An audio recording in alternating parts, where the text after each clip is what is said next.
Welcome to Greenway Audio Magazine. I am Tim, and with me is Brandon. Hey, Brandon. Hey, Tim. Do you know what I'm really excited about?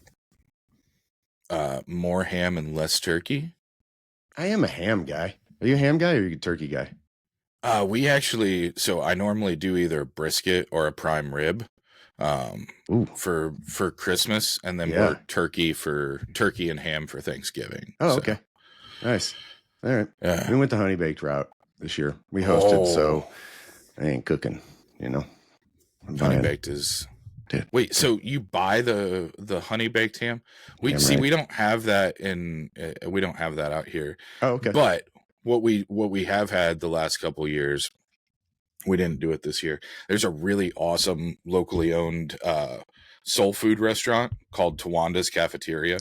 Okay. Shout out to Tawanda's if you're ever in Jeff City.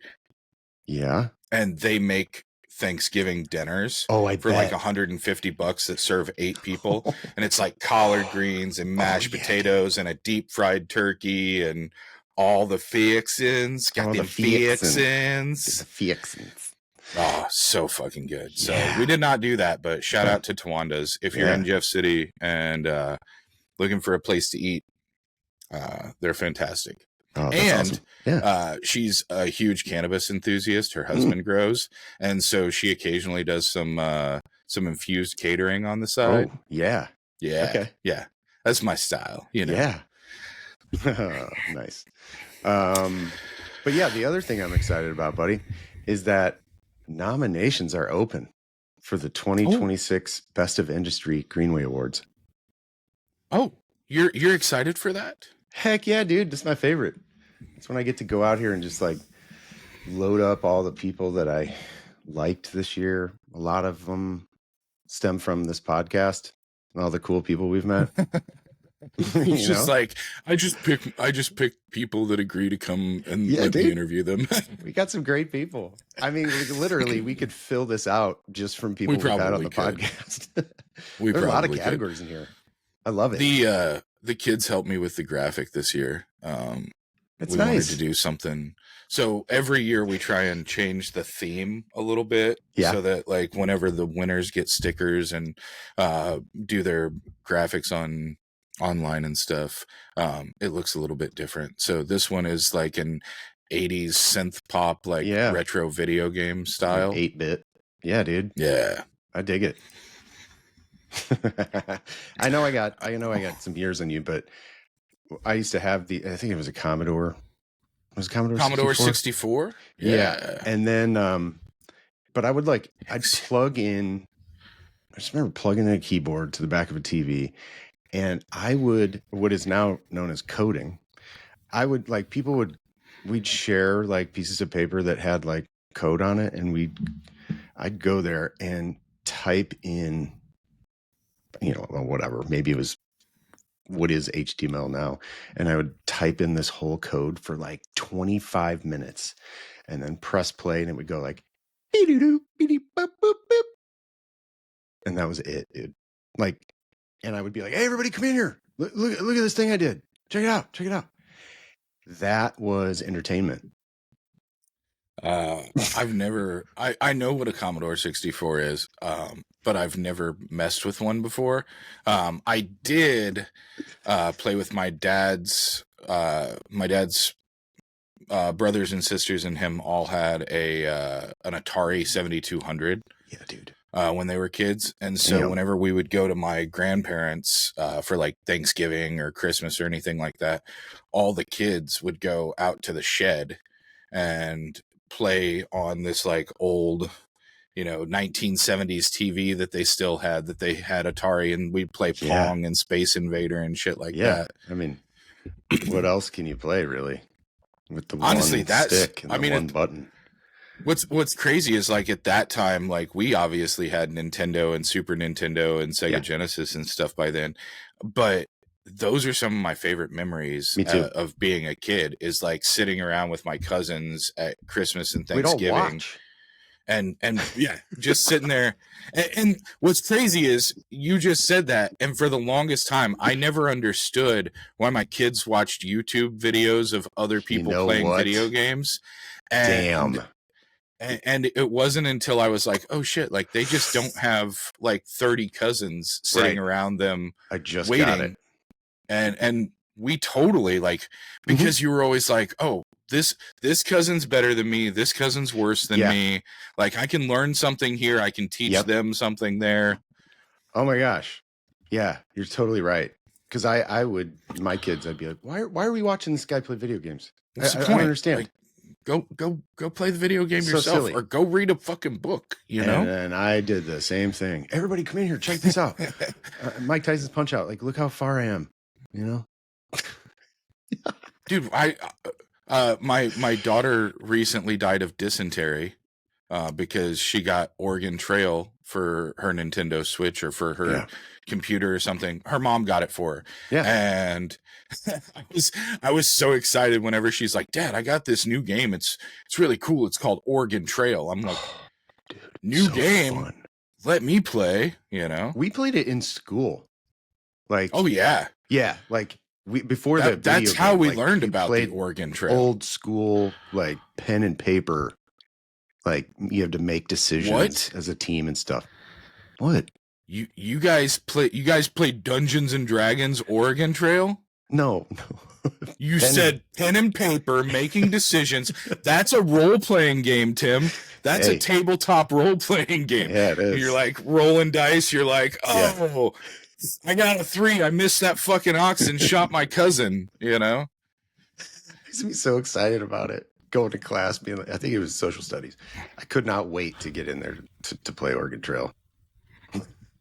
Jeez Louise. Yeah, so good. Yeah. So yeah. Talking about the best of the industry. Best of the industry. Best of the industry. Dude, I've been trying the whole time we've been on here to pull up the list so that I could ask you about like some of your. Oh, you got it? Hit us with some categories and maybe some of some of the products or brands or whatever you might recommend for a few of those. Best sustainable initiative. Oh, that's a new one. That's a new one this year. I like it. I think we have somebody. We had a guest on here. That is that Dora the Explorer or something? No, that's the first time in a while that I haven't muted my phone, and it's literally just reminding me that our good friend Andrew Mullins is going to be joining us in about 10 minutes. Dude, I love Andrew. We'll talk about Andrew is, and the power of those thighs because of all the bike riding. Yeah. That's that dude. He's got such fun adventure, like such an adventurous, fun, you know, like personality and stuff like that. And he's always got cool stories and interesting tidbits and stuff. Then we got, you know, best vape, best edible. We changed the language this year. Last year it was written as best disposable vape. This year, it's written as best all-in-one vape. AIO, baby. Out here learning and putting it into practice, guys. That's what we did. Yep. Putting it into practice. Those words anymore. Those naughty, disgusting words. And then we got best advocacy group. We got the best concentrate. We got a lot of the best concentrates, which is cool because I am sure people wanted it separated between wax, diamonds, sugar, rosin, hash, all that stuff. Yeah, in the first couple years, we got a lot of pushback from like some of the hash connoisseurs and some of the like concentrate, like, lovers and stuff. But the problem in the early years was there just wasn't enough competition. Like there wasn't more than one or two people making hash, or there wasn't more than one or two people making sugar or batter or whatever it happened to be. And so we were able to expand those categories for the first time last year, and we've got a little more depth to them this year, I think. Yeah. Executive of the year, company of the year. That's going to be tough. Those big awards. That's going to be a tough one.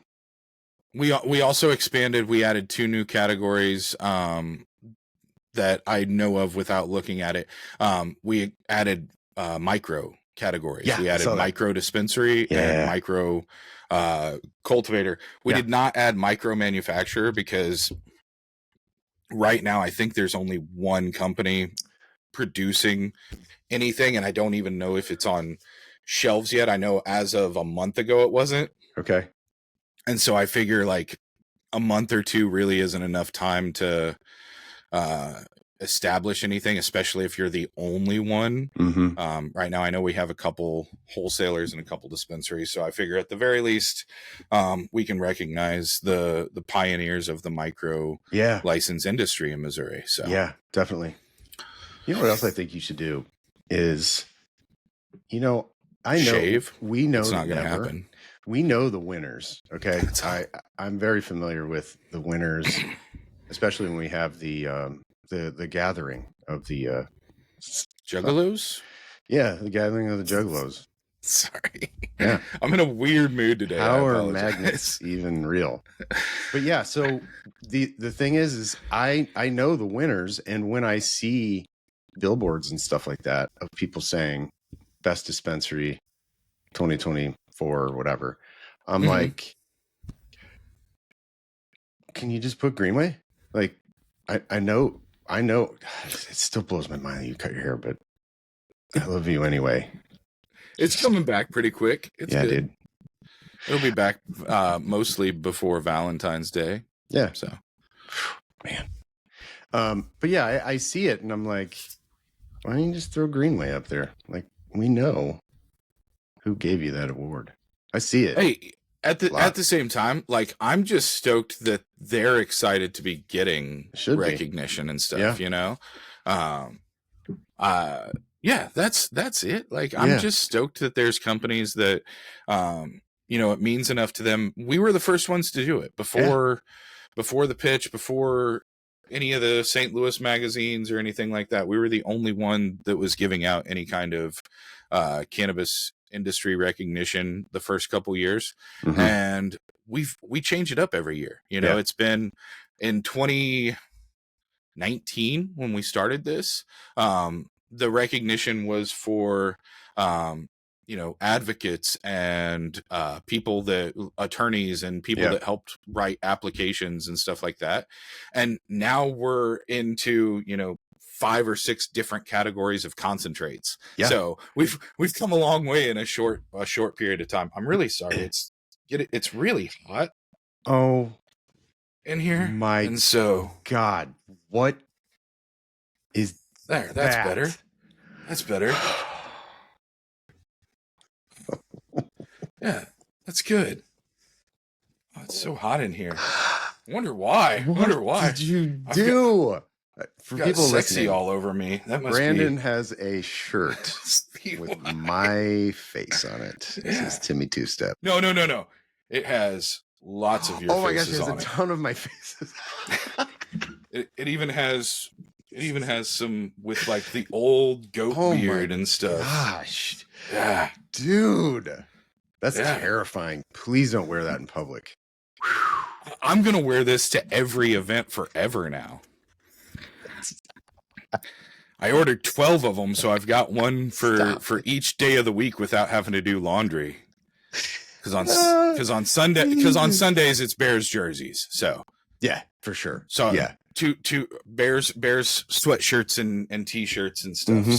I just need Monday through Saturday for 2 weeks in a row, and so we've got 12 of these bad boys. Are you serious? 12? No. Oh God! I was like, okay, thank you. Oh look! You're talking right into the microphone. Oh my gosh! Weird looking human. Fucking love you. Oh, dude, that is amazing. Yeah. I do have one for Jen though. Good. Yep. Nice. Yeah. That's nice. Oh my gosh. Hey Tim, did you know that sometimes when you buy something, it actually does some good in the world? That's exactly what's going on with the newest Good Taste Gummies flavor, Patriot Pop at Kind Goods. Every time you pick up a 1,000 milligram tin, Good Taste donates $1 to Dogs for Our Brave. That's a charitable organization that's helping support veterans with trained service companions. It's such an easy way for you and me and everybody else to make our purchases matter. So next time you're at Kind Goods, grab a pack of Patriot Pop gummies and be part of something that gives back all year long. Welcome back to Greenway Audio Magazine. I'm Tim, and with me as always is Brandon. But today we have one of the coolest guys, the nicest guys, the smartest guys in Missouri cannabis.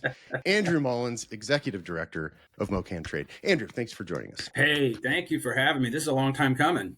It is. It is. I can't believe it took this long, but you have been extremely busy.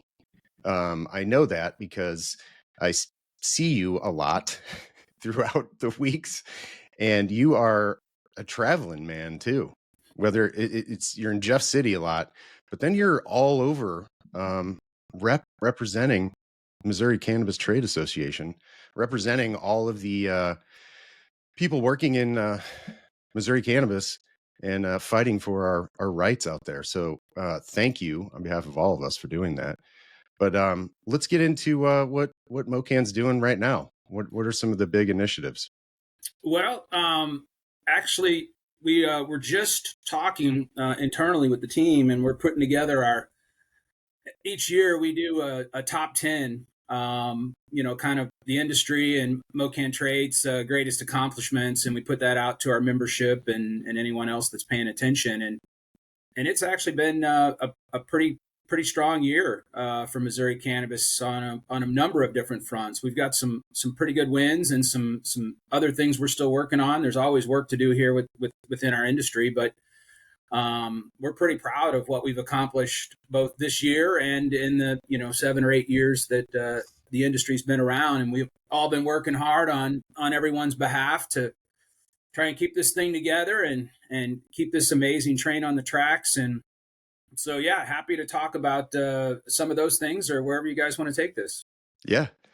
Can I just say one of my favorite kind of memories of having the cannabis industry start in Missouri was your face on the stage at MoCann BizCon. Is that what we called it? MoCann BizCon? It was MoCann BizCon, yeah. And freaking standing room only. It was so packed. Andrew's on stage, and his smile was enormous. I remember I was in the back row, and he's like, "Welcome, everybody!" And I'm like, "This is going to be a revolution in Missouri." That literally was step 0. We were so over the moon with how all that came together. Now, understand, and I love history is one of my favorite things, especially Missouri cannabis industry history. Yeah. So if you think about, MoCann was organized in June of 18. Yep. So it was a thought prior to that, and then it took a little bit of time. So this is 6 months prior to the vote in 18. Mm-hmm. And so at that point, we still didn't know, if we were successfully going to pass the ballot initiative or if they were going to pass the ballot initiative. But we knew having a representative voice for the industry was going to be very important should there be an industry. So we started planning, organizing the trade association, all that. But when we got to, I don't know, I'm thinking around October, I was having a lot of conversations with Corinne Spinks formerly from the other trade association. And she was like, we really need to have an event, something that brings, everybody together. And we all agreed. And so we started working.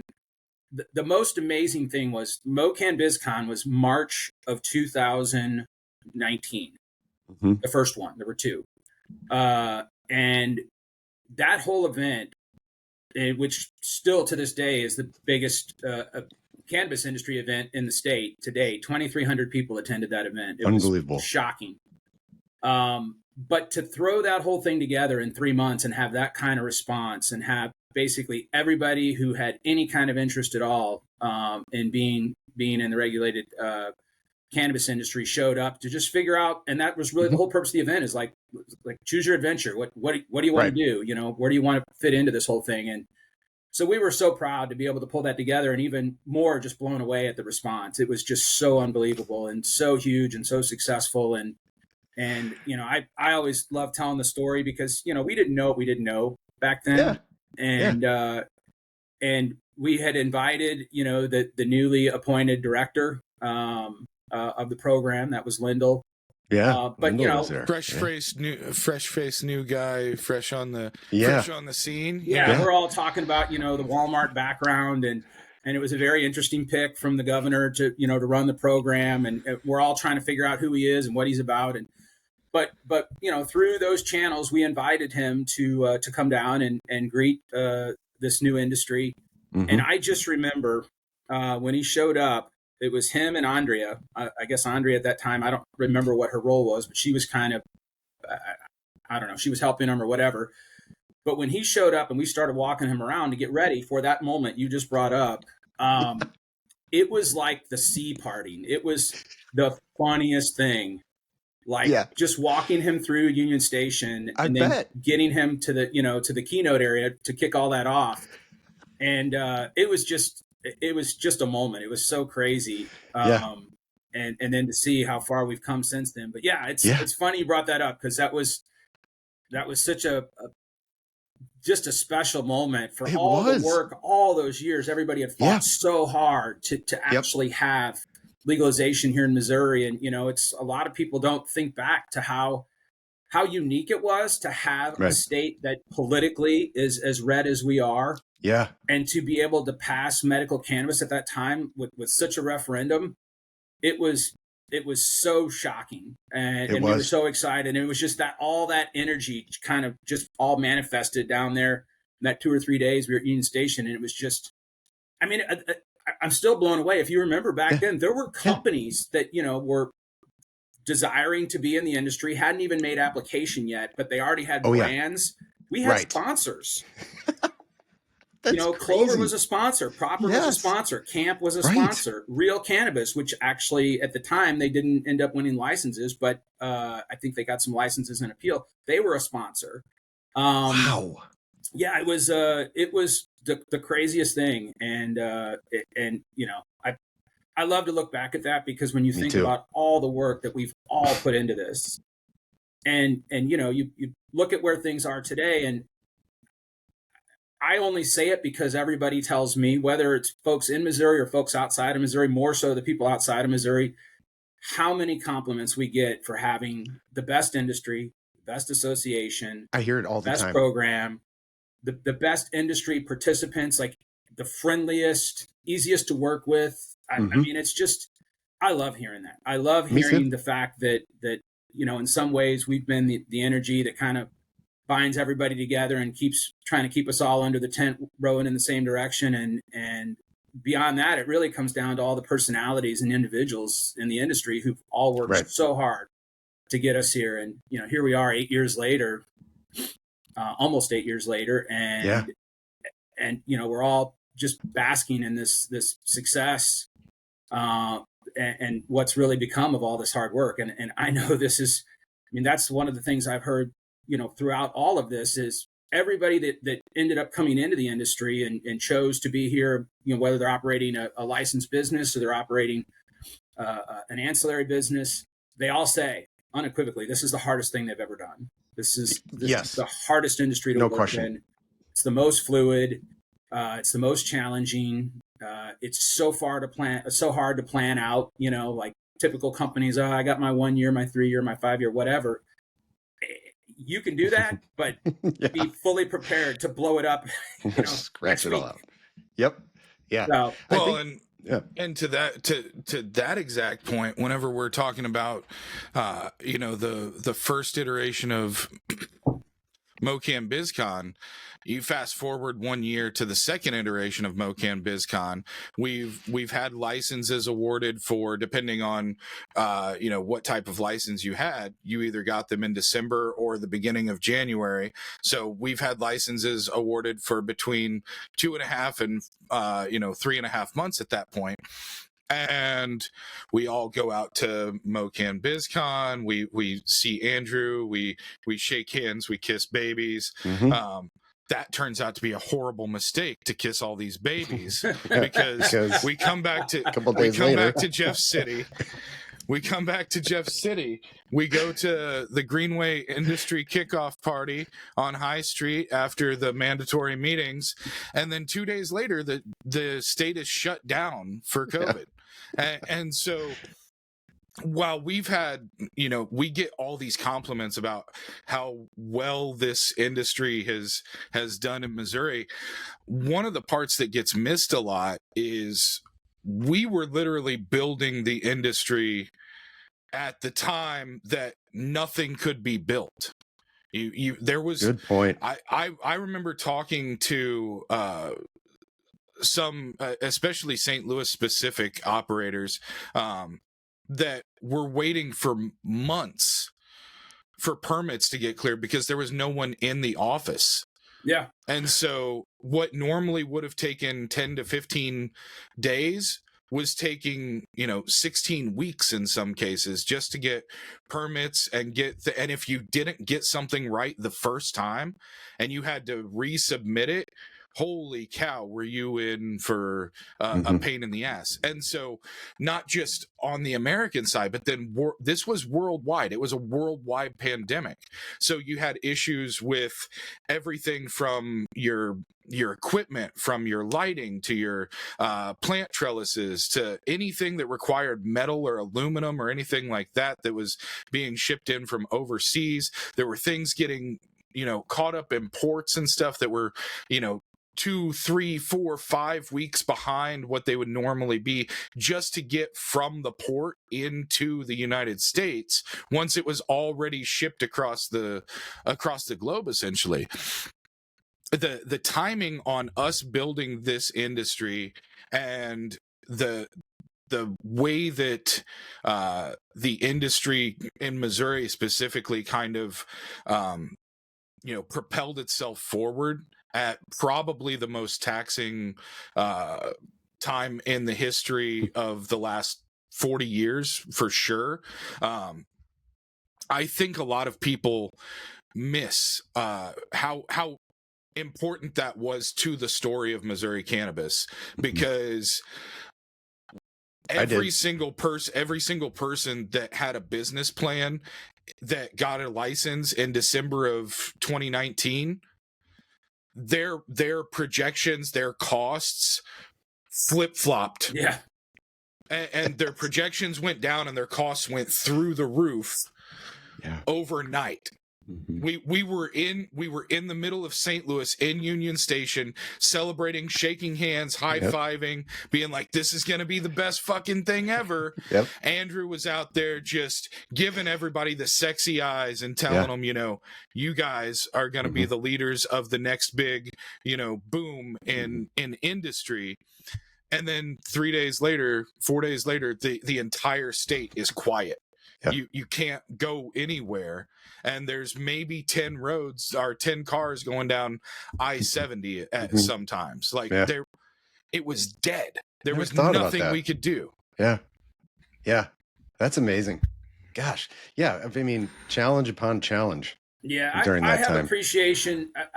I think everybody really pivoted to figure it out. I mean, it's Brandy, you make a really good point. It's like, we're building something and we're kind of building it on the fly with all this new information. And you are absolutely correct. I remember, all the funny thing about this is it was a little interesting because of all these complications and challenges. The Lindell actually found a need, because we were finding out very quickly. People are like, oh, well, my HVAC is sitting on a dock in Houston.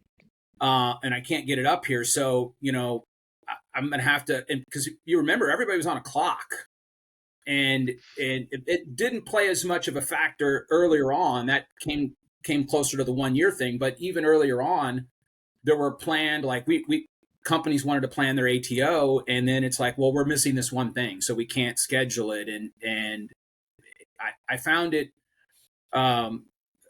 endearing or helpful, at least, that the department and Lindell at the time, we spent a lot of time on the road going out and actually just seeing firsthand, because it was, to your point, there was a lot of things that shut down government wise, like, DHSS, the section at that time didn't shut down. I mean, the industry still had to move forward, but certainly a lot of things were slowed down and a lot of things became challenging. But I feel like his desire to be out and actually visiting some of these facilities at a time where we all had to figure out, like, what is this mask thing, and what's the best, like, we're walking through a facility, trying to ascertain, how ready they are, whatever he was. And, we're all standing way apart from each other. But then, sometimes him and I are riding around in the car together, and it's like, and, it just was what it was. But I think that's one of the things, in the face of adversity, I think it's one of the things that also helped the industry come together even stronger, because it was a common issue we were all fighting through, and it was still important. And you fast forward a couple months, we had our first sale in October of 2020. And I remember taking the pictures. We're all in Bliss over there on Manchester with our masks on, and then the next day we go to Kansas City and do the first sale at Fresh Green. And I remember seeing, like, there was 550 people in line in Kansas City. And I remember we were talking, and, like, media showed up, and we were talking with folks at the front of the line. And we went, after we kind of did our media thing or whatever, we went and got lunch, and then went and toured a different facility, and then came back. And so I always remember there was a guy in, like, a bright orange, like, hunting jacket at the back of the line. And we came back 3 or 4 hours later. This was, I think, me and Eric Seifert, but we came back, and that guy was like 10 from getting in the door. So he had waited in line 4 or 5 hours to get, his first legal purchase of cannabis in Missouri. And wow, just all those moments are just, it's so great to think back and, how far we've come as an industry. But you always have to think about those, the roots and all the work that went into getting us here, back then. Because it was absolutely, there was a lot of people doing a lot of things. It was. And I honestly think that has a lot to do with how strong this trade organization is and how strong this Missouri industry is. Because, I do some work with different states, and no one that I have worked with, any state, has anything like what Missouri has with the Missouri MoCann trade. I mean, I've literally said, do you guys have like a MoCann trade? And they're like, I mean, we got some guys that kind of have a little like club that they kind of, there's nothing like what we have. And you should be proud of that, because we brag a lot on this show about how great the industry is here, the people in the industry. And another example is the meetups and how valuable that is to members, because these meetups are some of my favorite. Andrew, I always pull you aside. I think probably the last 4 or 5, Brandon, I pulled Andrew aside and go, this is the best one. This is the best one. This is the best one you guys have done. And I Doug's continually say it. just smiling ear to Oh ear, yeah, like, Doug Hall is all about this. Yeah, it was. But he's fantastic. But that's what it is. And, we talk a lot about it on the show when we have people from other states on here, where we say, they talk about how tight knit and what a great community we have here. And I said, it's because of those events. And it's because that, I'm not naive. I know some, companies don't like each other, maybe, but I don't see it. And when we're at these events, people are high-fiving each other. Oh, even folks that compete have figured out how to work together. Exactly. And at least, put a smile on for the business that needs to get done. Yep.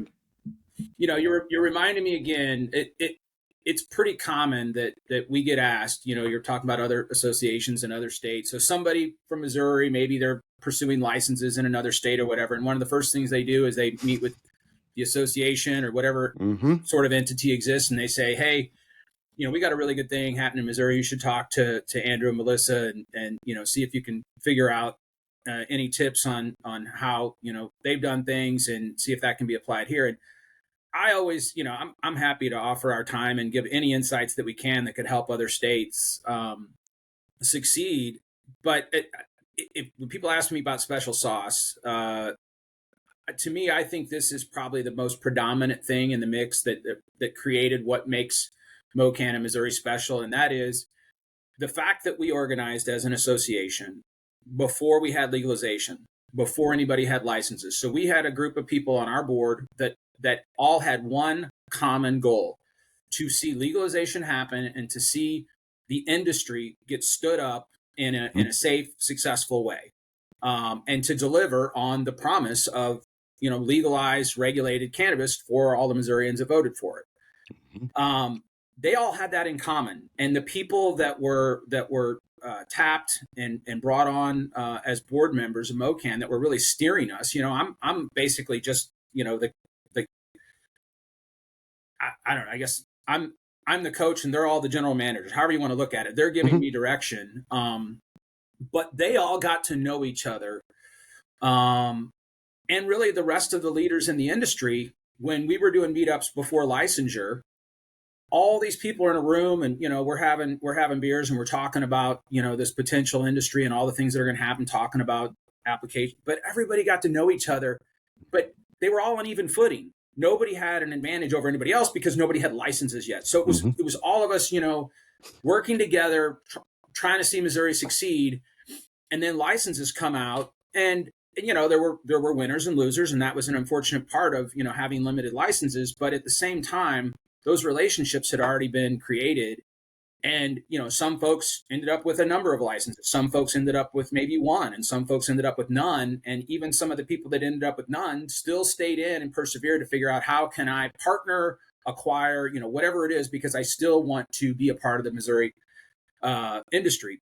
So again, all those relationships were created before anybody had any licenses, and before anybody, the big guys and little guys. And these were all people. These weren't corporations. These weren't, it used to drive me crazy when people would talk about, the big corporate cannabis guys. I'm like, I know all these guys. Like, they're either at least some at high school or Lindbergh High School or whatever. I mean, these are, Missouri folks. And well, that's one of the things that, like, there's a different perception between what the public thinks and what reality is, because one, we literally couldn't have any out-of-state ownership originally. We couldn't have any publicly traded companies or anything like that. Missouri was wholly unique in that, because what we passed constitutionally didn't allow for that. So everyone assumes that because there's money coming in, that it's big money from out of state, and that it's all these out of state influences and MSOs and things like that.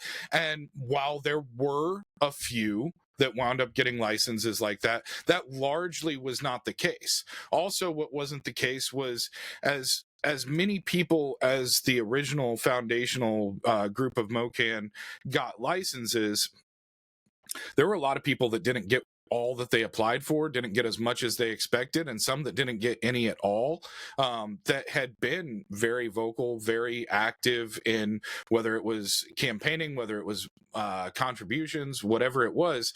So there's this kind of skewed conception that the early days were just this good old boys club, and it really wasn't that. It was the people that had been proactively going out and investing in trying to make it happen.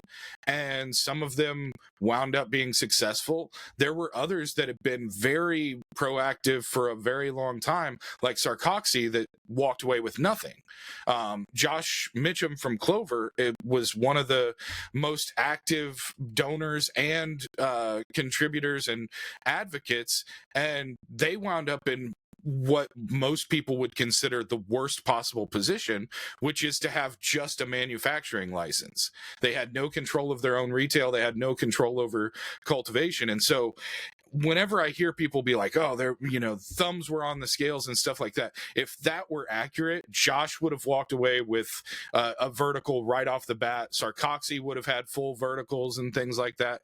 And the only real negative that anybody could have said at the time whenever we first started was that Oklahoma was growing faster and had lower prices. but that again misses what was actually happening. Oklahoma didn't have regulation lined out. They didn't have requirements of testing. They didn't have a lot of the things that Missouri had already done.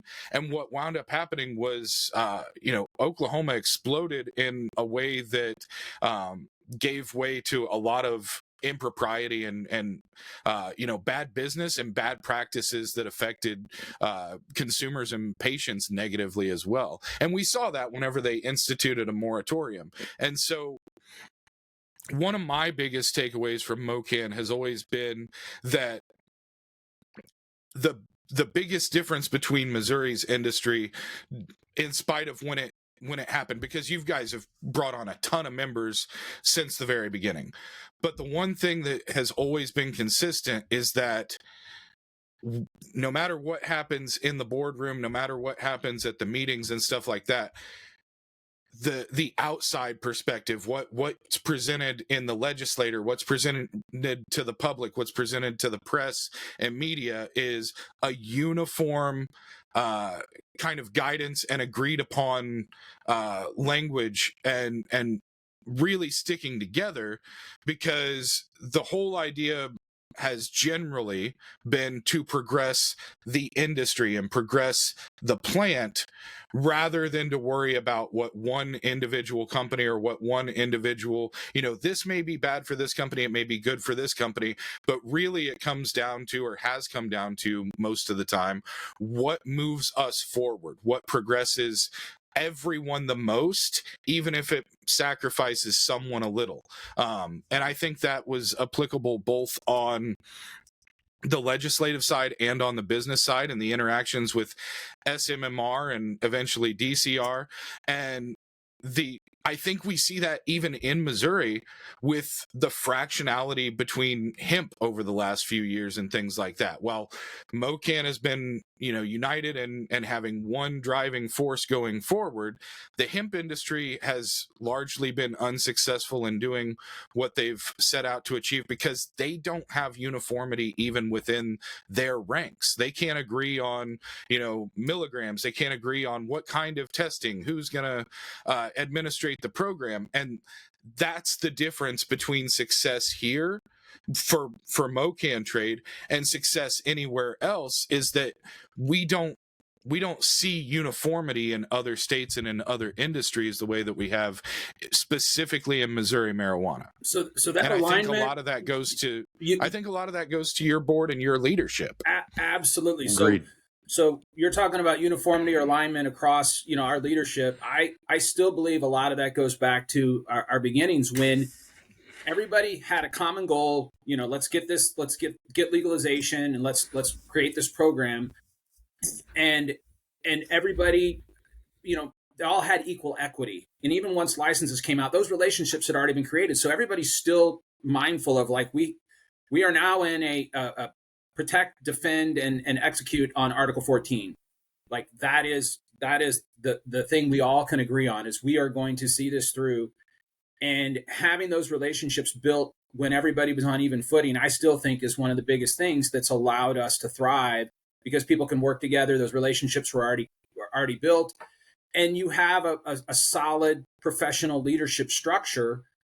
So when we have these things come up, like, okay, how is the association going to treat this? How are we going to work towards this? How are we going to do this? We might have to have a discussion. We might have to have a vote. But at the end of the day, it's that leadership coming together and making decisions and keeping us pointed in that one direction. What is basically, the litmus is like, what is the best for all of us, not as what is the best for any one of us. And so you made that point, and it is definitely in our ethos. It's part of who we are. It's in our DNA, and it's how we've operated since day one.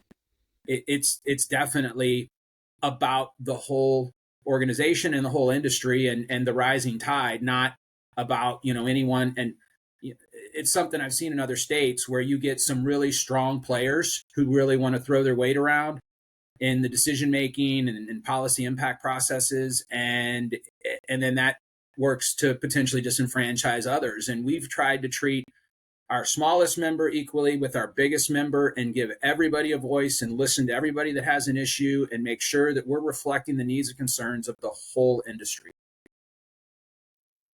I think that that's a good place for us to kind of fast forward, because I think that philosophy is evident in the advocacy side of of MoCann. Sorry. Are you looking at your shirt? Because it's been distracting me the entire time, Brandon. I was looking at Andrew like flipping his Powers Insurance cup around. I think that you said that. I think that that spirit of advocacy that MoCann has brought along the way, because as you stated, people are advocating and have built an association before there are any licenses. So we have to get this across the finish line. We have to do this. And it was successful, but that wasn't the first go round. And for many of the people that were involved, that wasn't their first push. You know, they had pushed in 2016. Whenever you fast forward to adult use, it could have just been, we're going to create an adult use program. We're going to lock up the licenses. That's the end of it. Instead, there's expansion. There's the inclusion of the micro business license type. And I know there's some controversy around that. I personally have been a big fan of it, because if I were starting a business after people had already been in the industry for 5 years and had established brands and had already built $20 million facilities, I personally think it would be a lot easier to start the coolest local record store or the coolest local bar or the best local steakhouse than it would be to try and compete with Walmart on their level. And that's the approach that I've always taken with the micro businesses, is that you're not being penalized. You're being incentivized. You don't have to compete against Proper. You don't have to compete against Good Day Farm. You just have to be the coolest thing that has a shop local small business Saturday sign. And most of the time, they're not going to be stacked up right across the road from each other. So you just have to be the best small business in your town or in your area a lot of times. Yeah, but you guys I think their world will get a lot better here very shortly once they have infused products. I know it's very difficult to stand up these businesses, especially on the retail side, when they had the same issue that we had at the beginning of the industry. All we had was flour, and then I mean, frankly, at the beginning of the industry, we didn't even have pre-rolls. Pre-rolls were much later. I think, if I'm correct, I'm thinking we had gummies before we had pre-rolls. My memory serves me correct. We did. And there was a whole issue with pre-rolls because whenever they were originally being packaged, they were being done by cultivators, and then we were told, no, cultivators can't do that. Speaking of strange, weird rules, which we'll get to a few of those coming up, hopefully.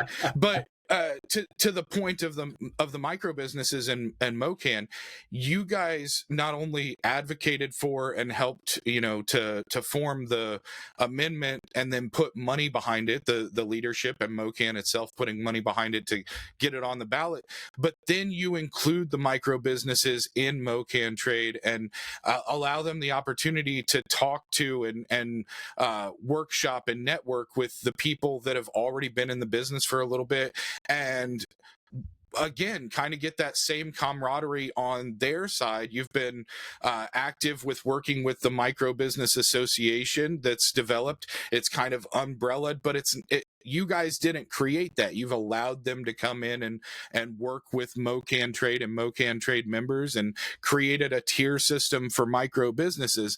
And I think that a lot of times people look at MoCann Trade, and because of the success of our industry and because we have limited licenses, and they kind of shit on the association as a whole without realizing how much the association has done to help both small businesses and advocacy and other things. And at the end of the day, in order to spend any money or to do any good or to give to a charity, you have to be a profitable entity. And so if MoCann Trade doesn't make any money and its members don't make any money and aren't successful, then there can't be any additional work or any additional advocacy done. And so while you and I don't always agree about everything, I think it's important whenever I get the opportunity to tell everyone that you're missing the mark whenever you lump all these things together without context. You can be mad that, you know, MoCann has opposed hemp if you're a hemp business, or if you just, whatever your reason is. Well, let me give you a clarification that we've never opposed hemp. Intoxicating Unregulated cannabinoids. THC products. That's I was opposition. getting there. I was getting there. The context was going to be, but it's been 4+ years since Delta 8 really came on the scene, and my 8-year-old can walk in and legally buy products. My 16-year, now most businesses probably would not, but my 16-year-old who's 6'4", they definitely would sell him a vape cart or something like that, unless they're one of the few businesses that cards at the door before he walks in. And that to me has always been the issue, is you have to self-regulate, or you leave yourself open to other people regulating for you. And I don't think it's a villainous thing to say we need regulation of intoxicating products, whether it's cannabis, whether it's alcohol, whether it's stimulants. I can't go and buy ephedrine over the counter at Walmart anymore like I could whenever I was in high school.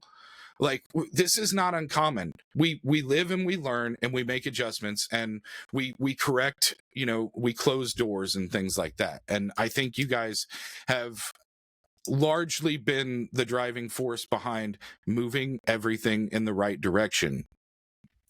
Yeah, and again, we're fortunate that with all the voices within our leadership and with staff and everyone, I mean, we contemplate these things very comprehensively. You know, we're not shooting from the hip on anything, and everything has a reason. And you know, going back to kind of some of the successes from this year, I mean, these were all things that we felt were important either to Missourians or important to our members in the industry or cannabis consumers. You know, you look at a perfect example is, I think it was about a 2.5-year slog, but you know, getting the additional adult use tax on consumers turned over. You know, we've now got Missouri cannabis consumers are saving $3 million a month in overtaxation.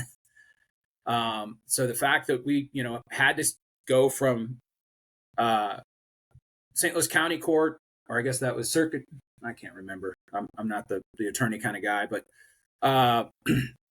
in county court, and then Eastern District Court of Appeals, and then to have it, you know, referred to the Supreme Court because we won at the Court of Appeals level.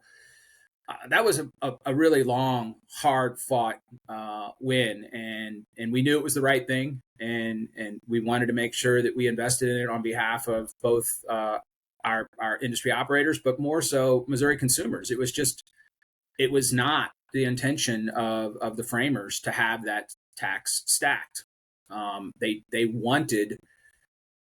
desired to have a very low adult use excise tax for two reasons. One, to, you know, make the Missouri market more attractive compared to some of our other markets nearby, like Illinois, but more so to mitigate the illicit market. You know, why would you go to your plug and buy whatever on the corner up at the gas station or whatnot when you can buy safe, tested, quality product that's taxed reasonably, and in times, you know, becomes cheaper to purchase than the illicit stuff. So, or let me say the black market stuff.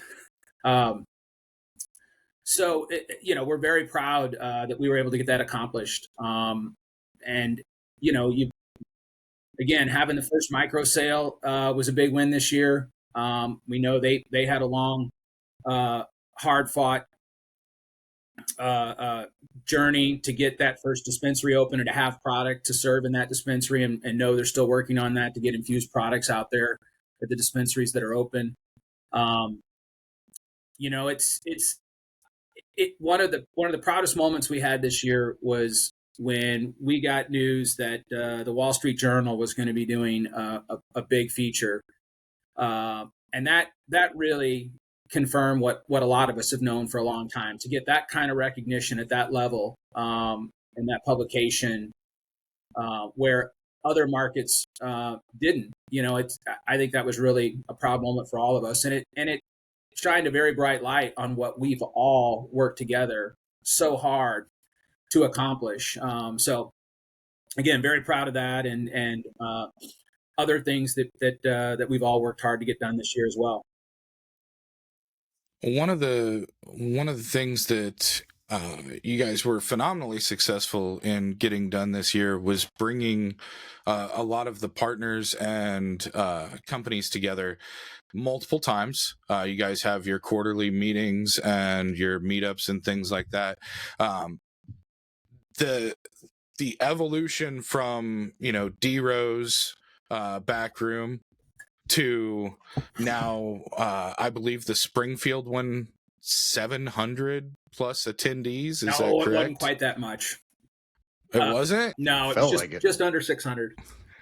Yeah. Okay, still, so 600. Great. I mean, again, we couldn't be prouder that 7 or so years into this, our very first meetup ever, I believe, was in December of 18 at Rockwell in St. Louis. And so, we've come a long way since then. And I even told folks this when we were down in Springfield a couple weeks ago. It always shocks and impresses me that we're able to get as many people as we are to show up and participate in these meetups, which I think are a really, we're basically, unlike other states, they might have other events and conferences and things that go on, but, we kind of do the for us, by us, and keep it all MoCann because, we represent such a large part of the industry, but we also know how important it is for everybody to be able to get together face to face, do some business, get a little bit of education, learn a few things, see what all the new brands and ancillary equipment type stuff that's coming out is. And I walked the little expo floor that we had there, and it just blew me away that there's still passion and interest in both people showcasing that stuff, but also people just absorbing it all in and meeting some of those new companies, brands, operators, licensees, and service providers. We're very fortunate. But the actual record breaker was in Kansas City earlier this year. That one was over 900. And those were both specifically MoCann events.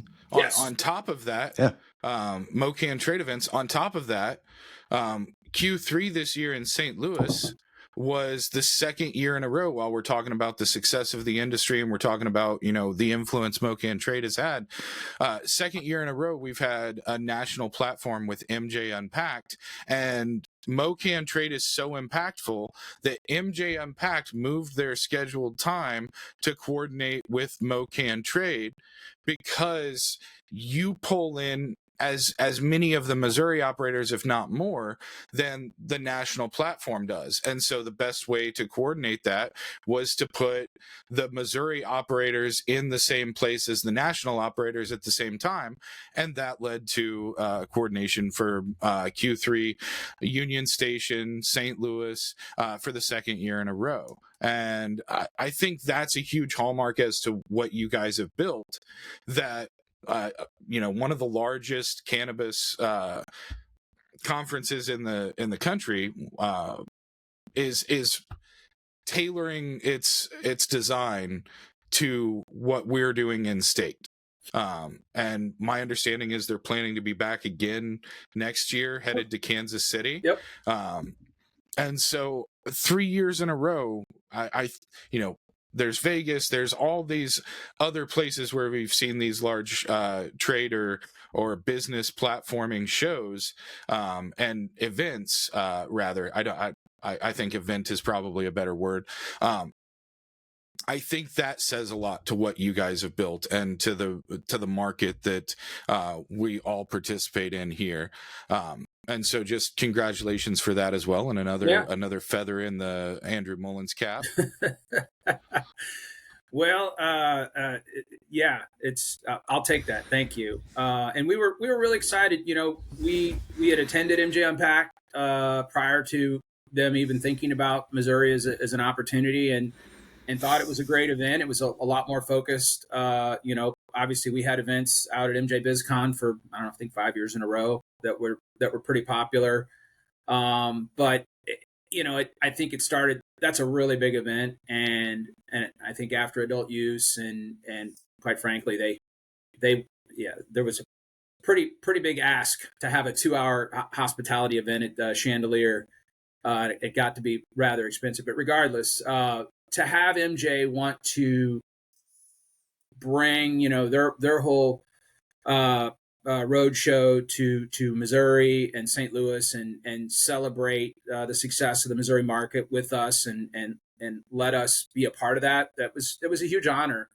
And we loved the fact that they wanted to shine a brighter light on all the work that everybody's done here, and the fact that we're all very proud of what we've done as an industry. And we keep going. Like in almost every front, we are seeing growth or success. Whether it's patient numbers or sales numbers or any of those things. And so for them to want to highlight that and do that, we're very proud of the relationship we have with George and Kim and the team, and continue to look forward to working together to shine that light on Missouri and all the work that we do.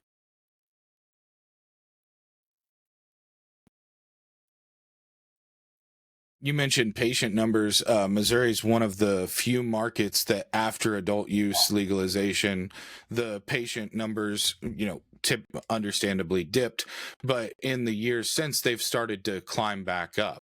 I love touting that. So as I understand it, and correct me if I'm wrong, I'm pulling these stats out of my head, but I think our high water mark during medical was 206,000. Patient cards or patient card holders. Then the low water mark was after adult use was passed. I believe it was December of 23. We went down to 105,000. And every month since December of 23, our patient number has gone up somewhere between 200 and 1,000 patients a month. So I think we're now at 127,000 patients. So with November, we should be about 128, 129, I think. Love it. But yes, as of October, it was 127. Our high was 205, and our low was 106. So since the low, we've gained back over 20,000 patients. Since that dip. Consistently, and to me, that's the most important part. Is it's never dipped since then. It's always grown since December of 23, and I think that's an amazing segue to some of the things that we've really been focused on for the last 6 months from a programming awareness perspective, and that is just this whole idea of now that we've really in many ways mastered the adult use. We're stood up, we're operational, all the products are all working, the operators are all doing a great job, but we wanted to really shine a light and put a lot more attention on what got us here in the first place. You start really looking at the power of the plant and the power of the products and steering that conversation back towards a return to wellness and the functional aspects of marijuana versus the potency aspects of marijuana. And so that's been a big initiative of the association since earlier this year. Obviously, we had a panel discussion about it at Q2, and then we brought it back for Q4. And we're going to keep, because we think it's a huge opportunity. It's an opportunity to work against potential price compression. It's an opportunity to expose the industry and products that do have a functional purpose to consumers and patients that may be looking for solutions that just either have had trepidation to come into a dispensary, or they just haven't had the right conversation that would steer them towards something that could help them with whatever's going on in their life. So we believe that the time is right. And I think there are other things across the industry that are pointing to growing this conversation, whether you want to look at it from a business perspective or just a medical and health perspective. I think it's one of the biggest opportunity areas across the whole industry here in Missouri. I think especially as we look at things like rescheduling and the potential of Schedule 3, if that happens, we have to really focus on the medical side, because we're going to have FDA regulation, we're going to have, testing requirements, and we're going to have a whole new set of criteria that most companies aren't used to in the cannabis industry. Having companies like Curio that Tim works for, and having companies like Heartland, and I can list a ton of other companies in Missouri specifically, but having companies that have gone out of their way to focus on medical aspects and provide medical products, I think is, as you stated, it's the thing that's going to drive us forward, because I think it's easy to convince people to have fun and have a good time, and the generation that is kind of in between millennial and the older Gen Z generation, we've shifted away from as much alcohol consumption and stuff like that. We've seen it. There were seltzers were way more popular than beer, and now cannabis beverages and cannabis drinks and gummies are more popular than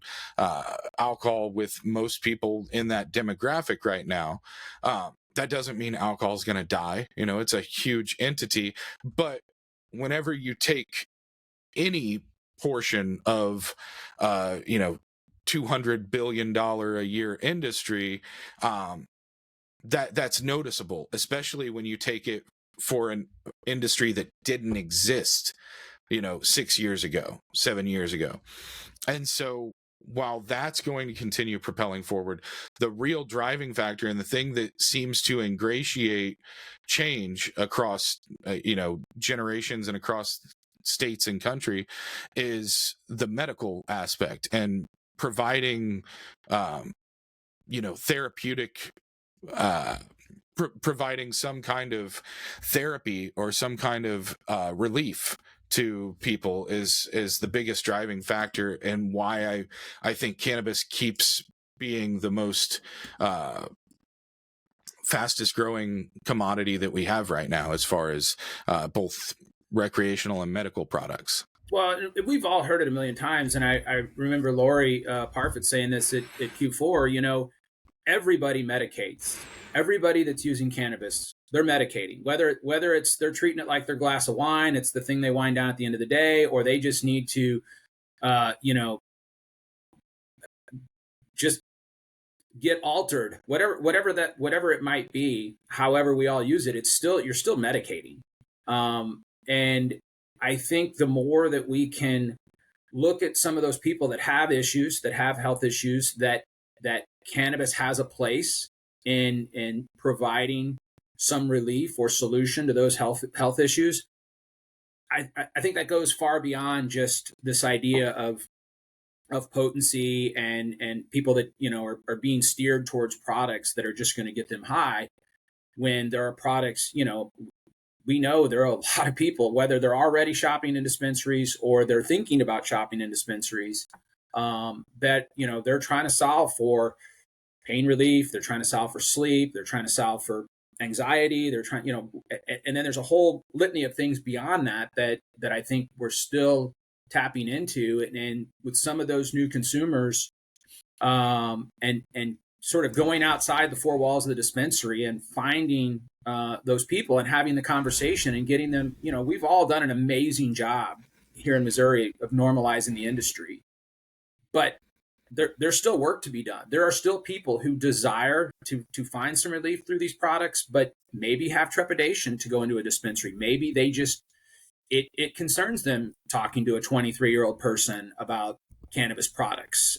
They would maybe rather talk to somebody else, whatever that looks like. But at the end of the day, I think there's an opportunity there for us to,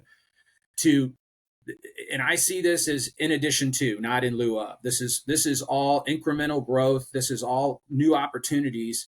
I mean, it drives me crazy when I see certain dispensaries, they're doing promos and they're looking at the next nearest dispensary and they're saying, well, they're doing this for that, so we need to do this for that.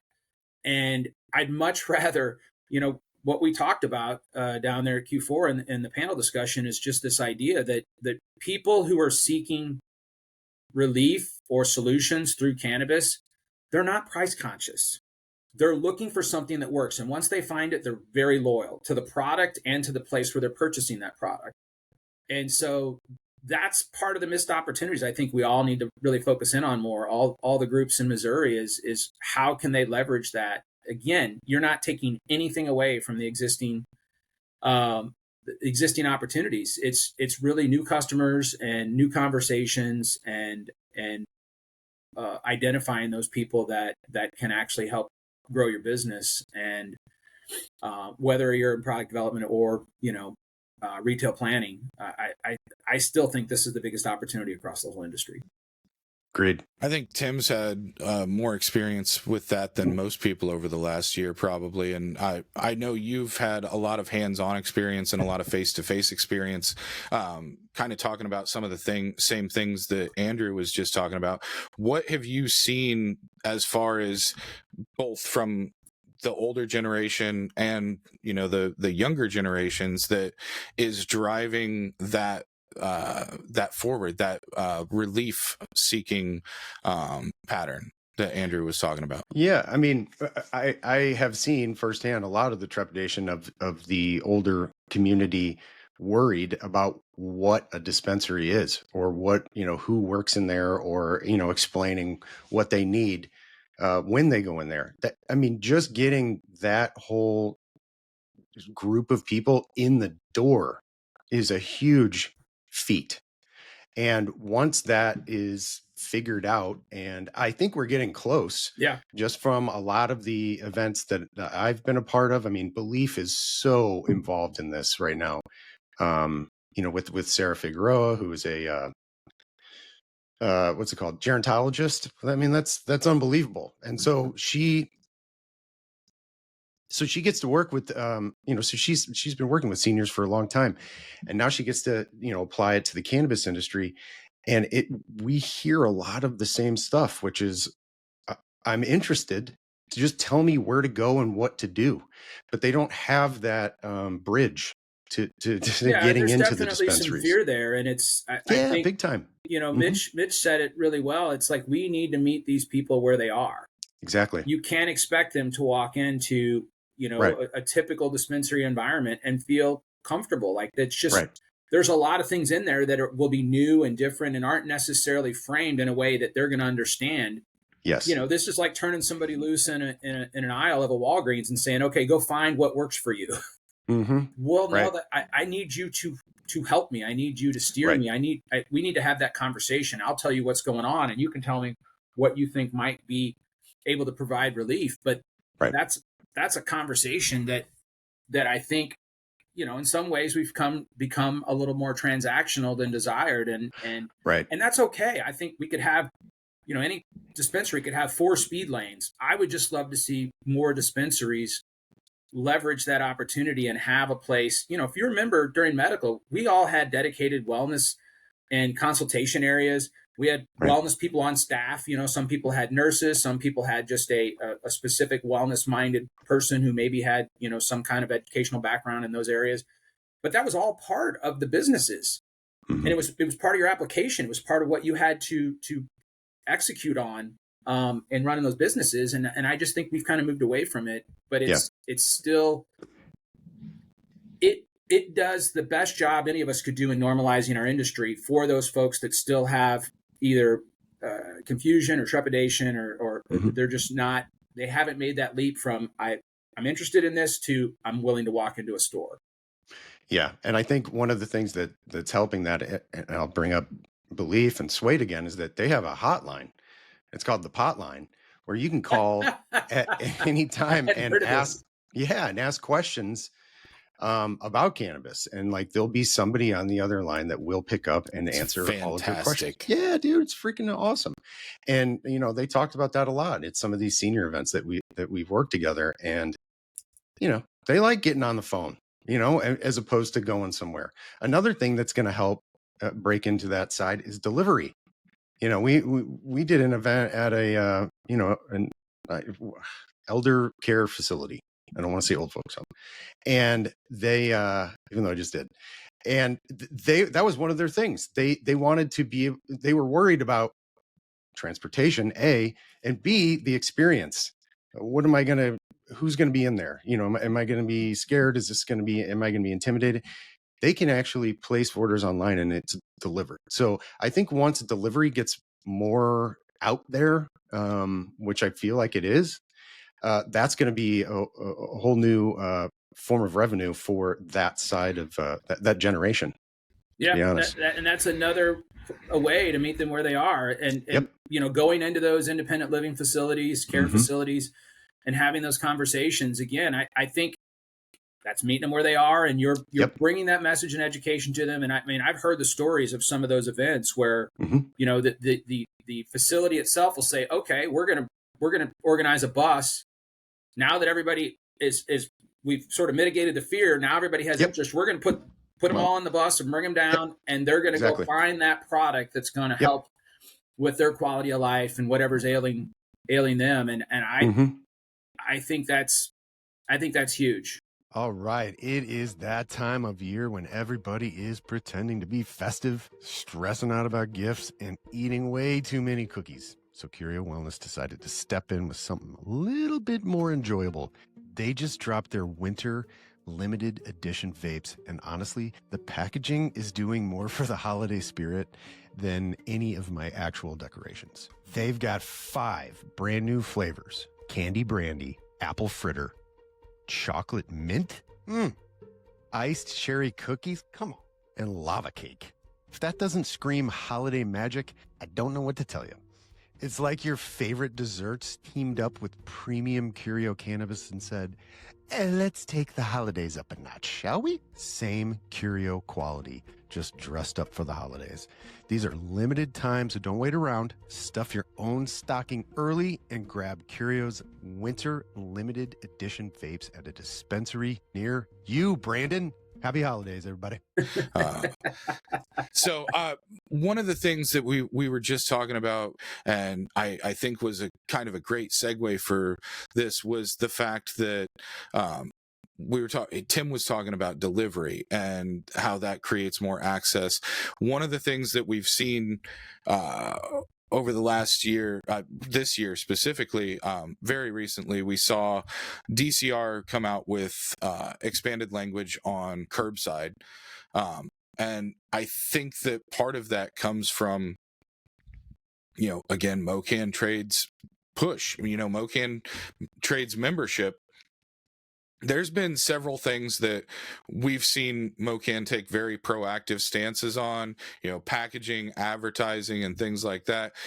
We've seen, you know, whenever deli style was coming out, MoCann Trade, you know, reached out to DCR and said, you know, this is something that's actually beneficial from a therapeutic side and things like that. Throughout the history of the program, as short and long as it simultaneously is, there's been a lot of issues that you guys have helped members, you know, instead of one member having to kind of put their name and their reputation out there, you guys have been able to take issues forward and present them to leadership at DCR, SMMR, and I think that we've seen successes in that. We've seen expansion with delivery. We've seen, you know, drive-throughs. We've seen deli style stick around. Now the expansion of curbside, the packaging thing. I think that it wound up being, my personal opinion is, I think the packaging wound up being more easily mistaken, even if it's less enticing to children. I didn't see a whole lot of kids going out and, you know, there's no kids products with huge mandalas and stuff like that all over it. But there's a lot of kids products that are just red packaging with white text and stuff. And especially whenever they have gummies or candies or what have you. But some of the big things that, we've seen recently were the push for curbside, the multi-packs, being able to include multiple flavors. You had mentioned earlier the taxation. You guys are constantly working towards things. What are some of the successes that you've seen, and what are the things on the horizon that you guys are going to be working towards? Well, it's probably better just to look forward. I mean, we've kind of covered a lot of the past, and I think everybody's fairly aware of the various areas of policy, regulatory or legislative impact that we've endeavored to support or protect the industry with over the years. But looking forward, we are working very closely with the Missouri legislature and more specifically the bill sponsors for what will be this year's version of the ICCA.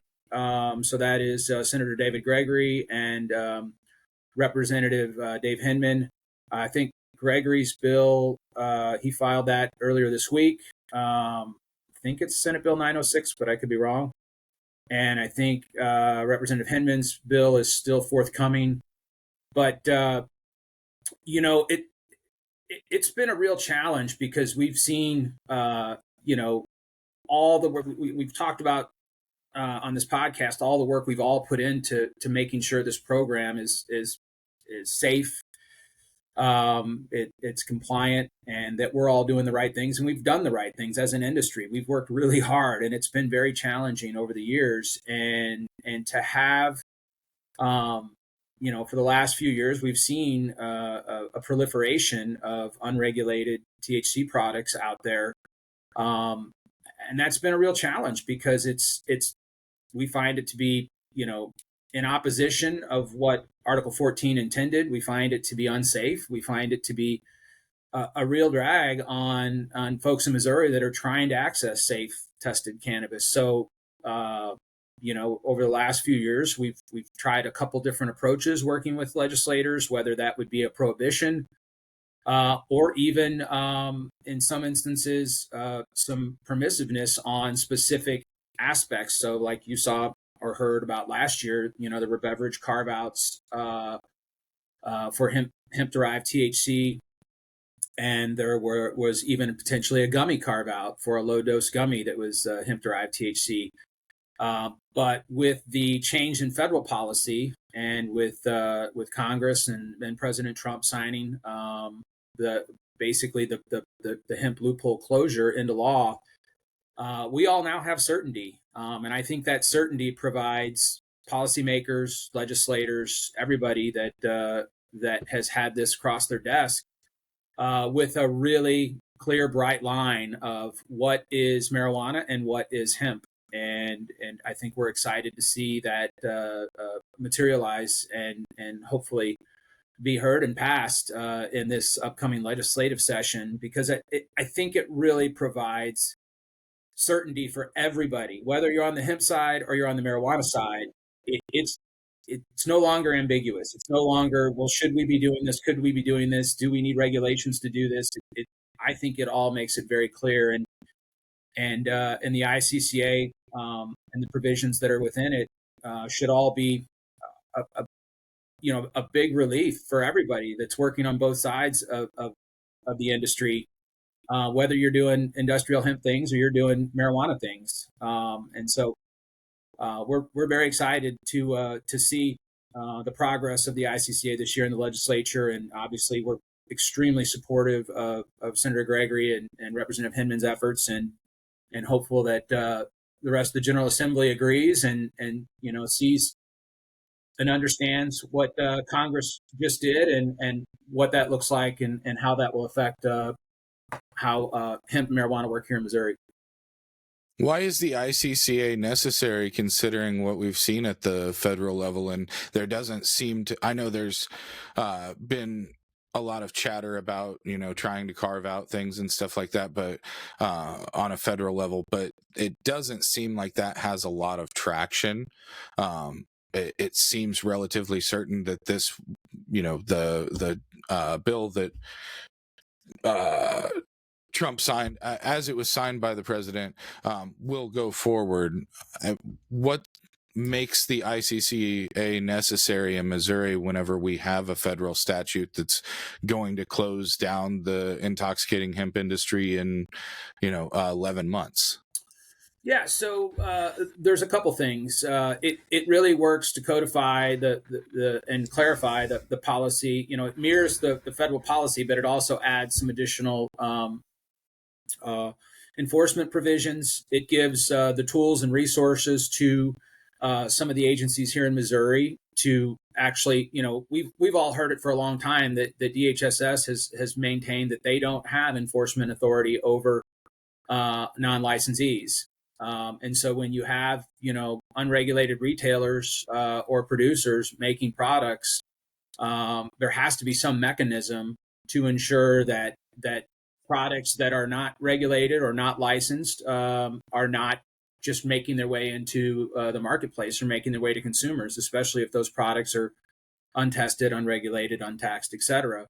So some of the enforcement provisions that are in the ICCA will help tighten that up, and then additionally, there's a very important provision in there that honestly, if I was going to give anybody credit for, I think it was your idea last year to ensure that language is in there, and that's what we've seen for the last few years is this giant ball of consumer confusion.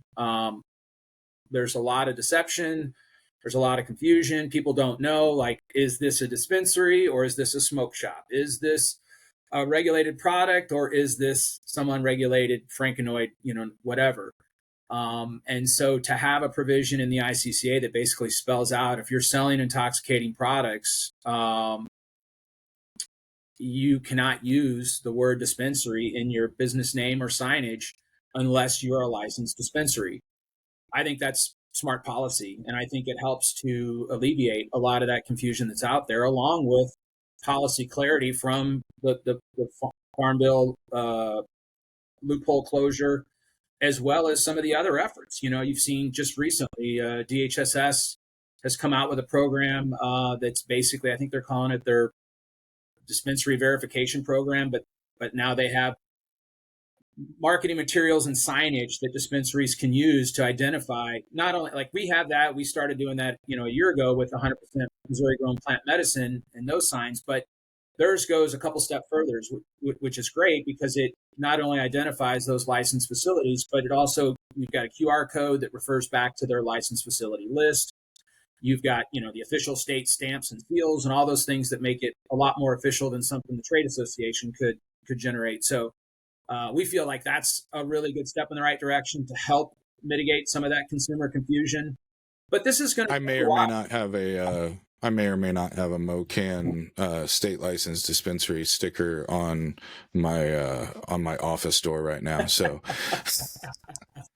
I don't think the kind folks at DCR are going to give me one of those. So to your exact point, it's been great seeing MoCann do it, but anytime you get an official seal, I've always said it's kind of like, hot dog vendors or street vendors. Like, I love street food, but I'd much rather buy street food from somebody that I know has a business license and a recent health inspection than some dude just holding a handful of meat, Well, I got to give credit to Melissa. She said it best a long time ago, and this just really resonated with me. She's like, you can buy sushi at a gas station, but would you want to? I think that's kind of it in a nutshell. I may have tried it. Well, I mean, the reality is, and that's what the Missouri Hemp Hoax really worked to illustrate, is this deception ran across, all aspects, not only the Missouri industry, but all across the United States. And we just wanted to point out that a lot of people are saying this isn't what people think it is, but it is, and it was. And the fact that these products are out there and being represented as, THCA, non-intoxicating, or, that it's just some hemp-derived product when it's actually synthetic THC, which is both federally and state illegal already. So, you have all these, but people were working actively to deceive consumers. No, I'm a dispensary. I'm not a smoke shop. Or no, these are actually the same marijuana products you buy at a licensed dispensary. I just happen to get them from somewhere else, and you don't pay as much taxes, or I can sell them cheaper or whatever. But or we self-test, or whatever they wanted to say. The problem is when somebody doesn't have actual regulations around them, self-regulation does not work. We've it's just like an honor box at the office. Like you could probably have it work at the office, but if you put an honor box out at Busch Stadium, it's probably not going to go very well. Well, that's part of what a large lawsuit that was filed recently with multiple members of MoCann Trade as the plaintiffs has gone on to say is essentially that you can't have it both ways. You can't be promoting yourself as a dispensary. You can't be promoting that you're selling, marijuana, legal weed, and then say this isn't the same thing and it shouldn't be, taxed. It shouldn't be regulated. It shouldn't be, administrated the same way. And I think that was a valid point to the lawsuit. And it's, I personally was kind of confused as to why pursue the ICCA, whenever we have federal regulation. It makes sense to add those layers and to be able to, especially since we have language that's ingrained in the Constitution and in regulation and things like that needs to be revised. It sounds like a large part of that is just going back and doing the same thing that the federal level does, is making sure that any loopholes that exist are closed on the state side as well. Yeah, from an overarching perspective, it very much mirrors the federal policy change, but there are some, to your point, there are some Missouri specific things that we felt that important, to work with those legislators and make sure that they represented. Additional enforcement is needed. Like it's great to have the policies, but if nobody's actually ensuring that the policies are executed, then that becomes a challenge in and of itself. And we talk about confusion. We know there's confusion at the consumer level, but we also know there's confusion at the law enforcement level. I mean, I've spoken with law enforcement leaders and had one basically say, I'm confused with this conversation because wasn't it you in the industry that basically legalized cannabis for possession, sale, production, consumption? And it's like, yeah, 100%. But in the same way that alcohol is that if somebody's selling, kegs of beer out of the back of a GameStop, that's illegal. If somebody's, selling any kind of regulated product where they're not supposed to, that's also illegal. So it's been a big educational effort. And I think all these things that have happened over the last number of years and bringing all the attention to it, whether it be at the state level or the federal level, has been kind of an educational experience for all of us, because I think some people just weren't concerned. Some people were overtly confused. And I think all these things are working together to eliminate some of that confusion and really provide sensible policy around products that should be and that Missourians wanted regulated. And so I feel like it's necessary, and it will be valuable to ensuring that all the aspects of Article 14 are brought to life and delivered for Missourians as they voted on. And in addition to that, anything that folks would find to be unreasonable, unsafe, and shouldn't be accessible. And like you brought up earlier, your son or someone walking in these stores, we know it's happened a million times, that minors are accessing intoxicating products, and the fact that there's at that point nothing on the books to prevent it, and that the retailer was doing nothing wrong, that's a pretty scary proposition for any parent. And so we've all worked really hard to try and bring appropriate, sensible policy into focus, and I think the bills that are being filed will deliver on that. And we're hopeful that the rest of the General Assembly agrees, and that we can get this across the finish line. It's good policy, and it's good for Missouri. Will there be any carve out in the ICCA this time around? As I understand it, I don't know if you read, there was a recent article in the Jeff City Tribune where Representative Hinman was basically quoted as having outreached the congressman for his district in District 3, Dr. Bob Onder, and he also outreached Senator Hawley. And and they apparently both told Representative Hinman the federal policy, well, I don't know if they use the word supremacy, but at least that's what we've heard, that there's just no opportunity. It wouldn't be allowed, I guess, with the conflict between federal policy and any type of carve out. So as I understand it, Representative Hinman is not pursuing any type of carve outs with his bill, and neither is Senator Gregory. I know Mike Henderson had proposed a hemp beverage bill, and so I didn't know if I haven't gotten a chance to go all the way through Gregory's bill yet, and I haven't seen Hinman, so I didn't know if the new version of the ICCA would have any carve-outs. And that's really up to Representative Hinman, but again, I go off his statements that I think he just made those on Friday, and he was pretty affirmative that in them checking into it just to see if it was in the realm of possibilities, his congressional contacts basically said that would be a fool's errand, that there's just no possibility to shim that up with the federal policy. So as far as I understand it, the bills that are being proposed as it relates to the ICCA, they will be standalone, no carve-out bills. Yeah, I think it's really good that on any of those regulatory needs and concerns, you have MoCann, our GA committee, our government affairs committee, our industry committees. We're always talking about these things. And the great thing about those industry committees is, something might be happening at the facility level, and somebody within those committees will say, hey, we're seeing this now.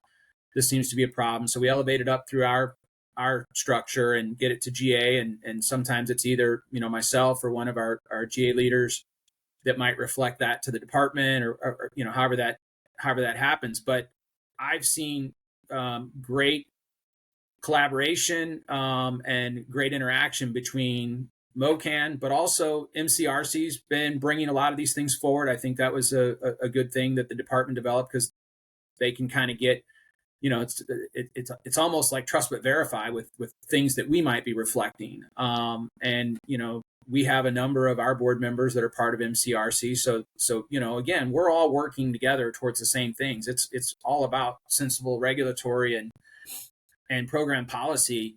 And so I think it's good that the department is seemed to show an even larger willingness to work with some of those areas of concern and opportunity, whether it be coming from MoCann or coming from MCRC. And I think they are excited that some of these things can be resolved for. And frankly, I think all of us and the department, for the first year or so after the launch of adult use, everybody was getting used to those rules and getting used to just the tempo of adult use. And so I think now is a good time that we're all looking at some of these things and looking at opportunities to improve, whether that be through rule change or interpretation change. And DCR has shown a willingness to look at those things that either we or they see as problematic. And I think there are a few more things on the horizon. Amy even mentioned this when she was presenting down at Q4, that they're looking at a couple different areas of rule development or rule revision. And we're excited about that because we see those as improvements and potential relief for industry operators. And we're going to keep on top of those through all of our channels internally, collaborating with MCRC and collaborating with DCR leadership. Had you seen or been made aware of Sassman's HJR proposal? I did not see that one. I think I saw an HJR from Overcast, but yeah, I did not see the other one. Sassman's is the one that strikes the under all circumstances, any such regulation shall be no more stringent than comparable state regulations on the advertising and promotion of alcohol, and replaces that with the department shall adopt rules with restrictions on the advertising and promotion of marijuana sales that are at least as stringent as the restrictions on the advertising and promotion of cigarettes imposed by federal laws and regulations. So I kind of feel like we're already there. I think the department is pretty comprehensive in its regulation of advertising and promotion. If I was a guessing person here, and I have no context for what was filed, but I know a lot of people have expressed frustration that the unregulated operators basically have carte blanche to advertise, promote. You can advertise pounds on Twitter, and it's THCA flower. We'll send it to your house, whatever.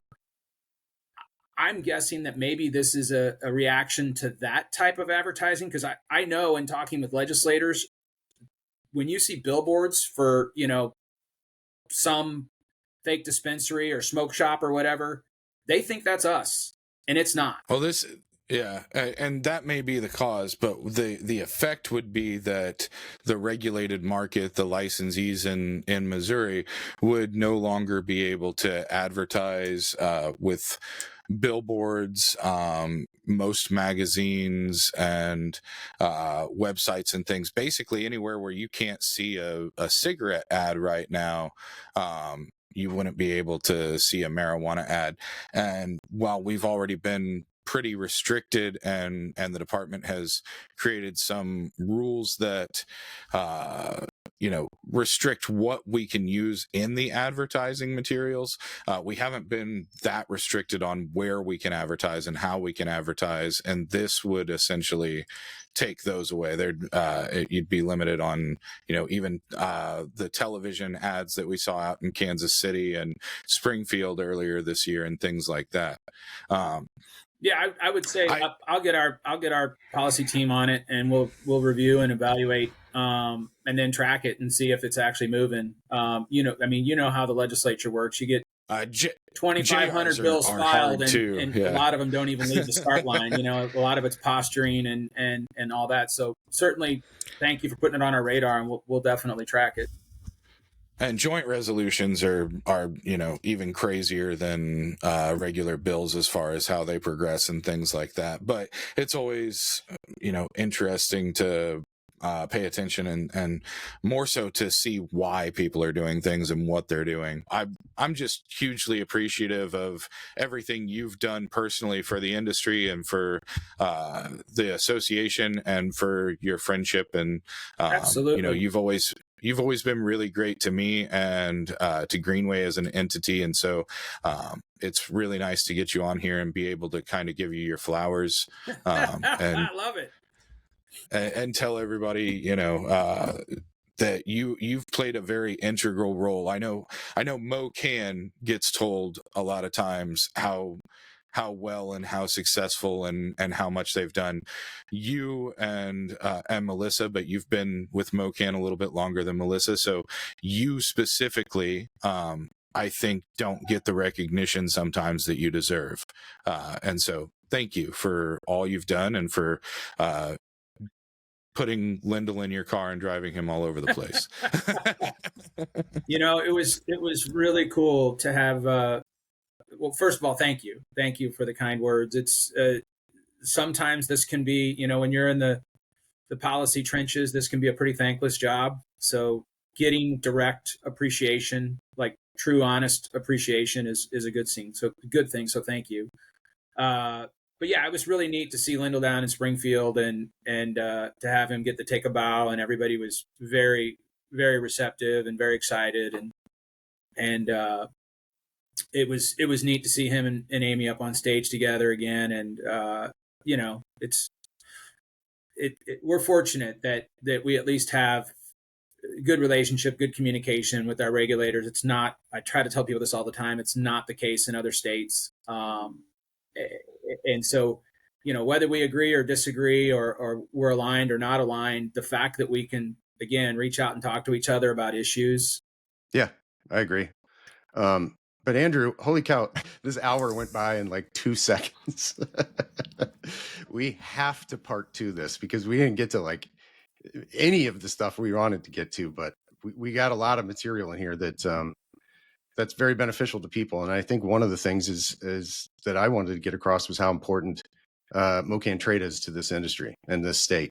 So I really appreciate all that you've done for this industry, Andrew. for the trade organization, and the way you just keep moving it forward. It's amazing to be a part of, even from just watching from the sidelines. So I thank you for that, and thank you for being on this podcast with us today. Yeah, not a problem. This has been the greatest adventure of my life. I never, when I jumped in, I did not know what it was, or what it would become, and it's been really a huge pleasure, and all the people. I mean, that's the crazy thing about, we're $1.5 billion industry, but yet we all know each other. Yeah, we all work with each other. We all see each other. We all call each other. It's a very intimate industry, and we have great friends across the whole industry, and love when we can get together, whether it's at a meetup or even outside of that. And I love the fact that everybody is just so close, and that even as big as we are, I can pick up the phone and call anyone, any owner. There's no like, I got to go call a board, and it's like, if there's something we need to talk about or address, or there's a problem out there, we can just talk to each other. And I think that's been huge in solving problems across the industry. And same thing with our regulators. We got a problem, we call the regulators, and we've had a great relationship there too. And I just think it's all of us, this village that we have is it's just special.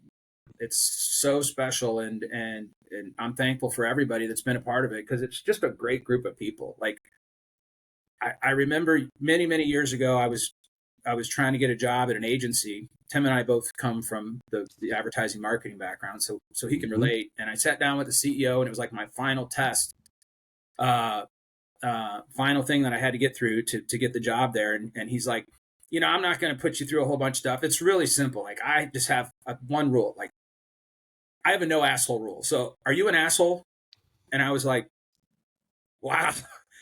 But and I'm like, no, so, but I kind of feel like, for the most part, that's what we have going on in the industry. We don't really have, and it bubbles up here and there, but I feel like those people kind of find their way out on their own. It's not like, that we have a whole lot of that. It's just such a great industry with great people, and just love the fact that I get to be a part of it and get to work with you guys. And this is awesome. Yeah. Looking forward to part 2. Well said.